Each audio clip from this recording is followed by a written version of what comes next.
Jaksa menolak pembelaan Richard Eliezer dan menyatakan penembakan terhadap Yosua bukan karena daya kuasa Sambo namun menunjukkan loyalitas Eliezer pada Sambo. Apa saja yang disiapkan kuasa hukum dalam sidang duplik Kamis mendatang?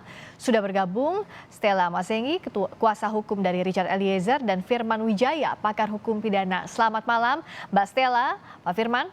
Selamat malam. Selamat malam. Saya ke Mbak Stella dulu.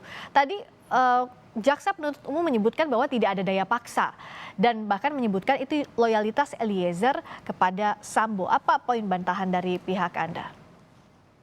Ya, terkait apa yang disampaikan oleh JPU itu memang menjadi hak daripada JPU ya.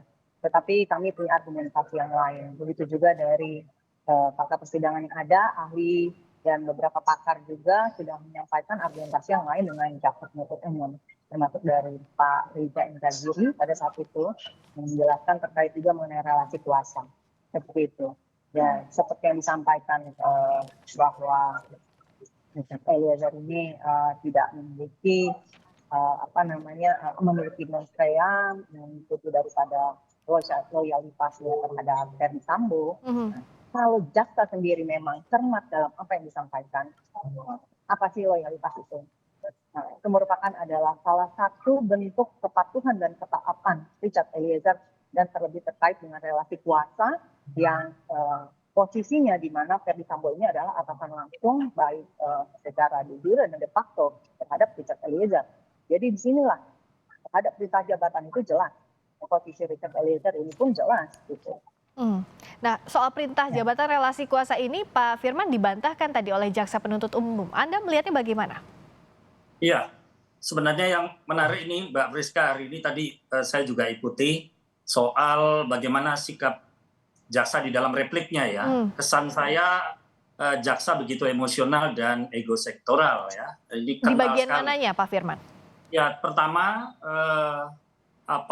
pertimbangan tentang rekomendasi LPSK ternyata baru muncul belakangan. Itu seharusnya ya secara hukum sudah harus ada sejak tuntutan. Karena apa? Hemat saya di dalam Undang-Undang Perlindungan Saksi dan Korban itu sudah jelas tentang siapa institusi yang memang memiliki peranan ya untuk mengkoordinasikan perlindungan saksi, ya tentu LPSK. Jadi kalau jaksa ada kesan mengesampingkan LPSK, ya menurut saya justru di sini sikap tidak profesional. Maka yang lalu ketika Pak Mahfud mengatakan jaksa sudah profesional, menurut saya malah justru terlihat tidak profesional pada hari ini. Apalagi ketika ini kelihatan betul, misalnya strahmat yang disampaikan dengan disampaikan jaksa sudah dipertimbangkan apa yang menjadi rekomendasi LPSK. Menurut saya secara teknis, hierarkis, dan aspek yuridisnya tidak seperti itu. Bahkan sudah ada Mbak surat keputusan bersama Jaksa Agung, Menteri Hukum HAM, Ketua Mahkamah Agung, Ketua KPK, dan LPSK itu juga dilanggar oleh jaksa. Di sana jelas bahwa menyangkut penuntutan memang ya itu dominus litis istilah jaksa. Kewenangan penuntutan ada pada jaksa. Tapi ya tidak bisa lembaga ini sektoral saja. Perlindungan saksi itu program negara. Buat ada SKB? Buat apa ada undang perlindungan saksi dan korban? Nah disinilah yang saya katakan. Justru posisi JC hanya ditempatkan hanya sebagai perlindungan fisik saja. Tapi perlindungan hukumnya dengan angka 12 tahun, apa yang disebut dengan perlindungan? Kalau angka 12 tahun, itu yang saya katakan suatu saat JC akan sepi dari dukungan. Ya apalagi ini adalah ruang partisipasi publik. Itu pertama yang catatan yang saya sampaikan. Kemudian ada kesan jaksa melemparkan ini, pertimbangan tentang JC kepada hakim. Bola panas itu dilemparkan kepada hakim. Tadi saya mendengar ya, walaupun tidak seluruhnya, ada kesan seperti itu. Ya, kenapa demikian? Karena menurut hemat saya jaksa sudah terlanjur ya mempertahankan dakwaan model jaring laba-laba itu.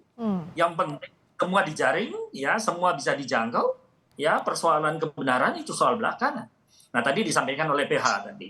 Hemat saya sebenarnya pandangan jaksa ketika di dalam repliknya, ya dengan tuntutannya, dengan dakwaannya ada inkonsistensi. Kalau sudah ada inkonsistensi, profesionalitas ya penegak hukum semacam itu bisa diuji loh. Ya, ada lembaga namanya eksaminasi. Kalau kemudian masyarakat ataupun aparat negara yang lain merasa ini tidak profesional misalnya. Oke. Nah, kalau dari pihak penasihat hukum Eliezer, Mbak Stella, apakah Anda juga melihat tuntutan jaksa sampai hari ini replik tidak konsisten dibandingkan dengan dakwaan pada awal sidang? Ya, kita memang melihat adanya ketidakkonsistensian dari jaksa terkait memang dari dakwaan sampai tuntutan sekarang. Seperti tadi yang Pak Firman sampaikan juga, memang terhadap status JC ini, jaksa dari awal mempertimbangkan bahwa dan menyatakan bahwa Richard Eliezer ini adalah pembuka kotak Pandora dan sebagai JC. Tetapi pertimbangannya ini terhadap JC itu tidak konsisten, di mana mereka mengakui, JPU mengakui sudah mengakomodir daripada undang-undang untuk LPSK. Tetapi kembali lagi mereka tidak dapat menerapkan aturan yang ada dalam pasal akul. Nah, ini kan menjadi satu ketidakkonsistenan, mengakui sebagai JC tetapi tidak dapat menerapkan untuk Richard Eliezer dalam pasal akul ini. Jadi kembali lagi jaksa penuntut umum ini hanya menyerahkan kepada yang mulia majelis hakim, Pak. Nah, itu. Oke, kalau Mbak Stella dari pihak Anda apakah fokusnya dengan JC ini Justice Collaborator pasti kan akan terus dibawa dan ditegaskan juga dalam pledoi kemarin. Apakah ini akan diperjuangkan oleh penasihat hukum Eliezer untuk ke penghapusan pidana atau meringankan pidana?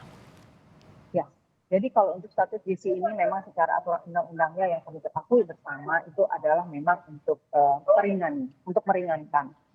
Tapi di luar daripada dari status JC ini, sama-sama juga kita sudah bacakan dalam pledoi kita di persidangan sebelumnya mengenai penghapusan pidana yang menurut kita memang Richard Eliezer ini masuk dalam kategori tersebut, baik dari daya paksanya, kemudian dari perintah jabatan. Tadi Tapi ada kembali lagi, ya, tadi juga ada dukungan dari pihak ketiga dari lembaga masyarakat advokasi amicus curiae, ini diapresiasi juga oleh pihak Anda, Mbak Stella? Oh, tentu saja.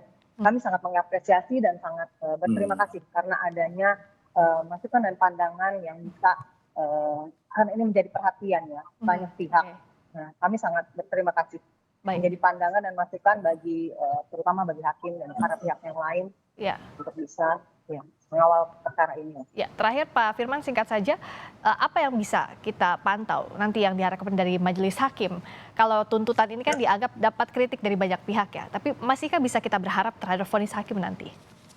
Ya begini Mbak, walaupun singkat saya ingat betul peristiwa semacam ini tidak terjadinya konsolidasi kelembagaan ini sebenarnya ini akan menjadikan judicial notice buat hakim, ya catatan buat hakim, presiden yang muncul di belakang hari bahwa hakim tidak terikat kepada tuntutan jaksa. Hakim bersifat free will, dia bisa bebas menentukan seseorang itu menjadi justice collaborator sebagai pilihan rasional di dalam upaya mengungkap satu kasus. Baik, dan sekarang bola ada di tangan hakim, jadi harapan untuk memutus secara adil untuk para terdakwa dan untuk mendapatkan keadilan bagi semua pihak. Terima kasih Pak Firman Wijaya, terima kasih Mbak Stella sudah bergabung di Sapa Indonesia Malam.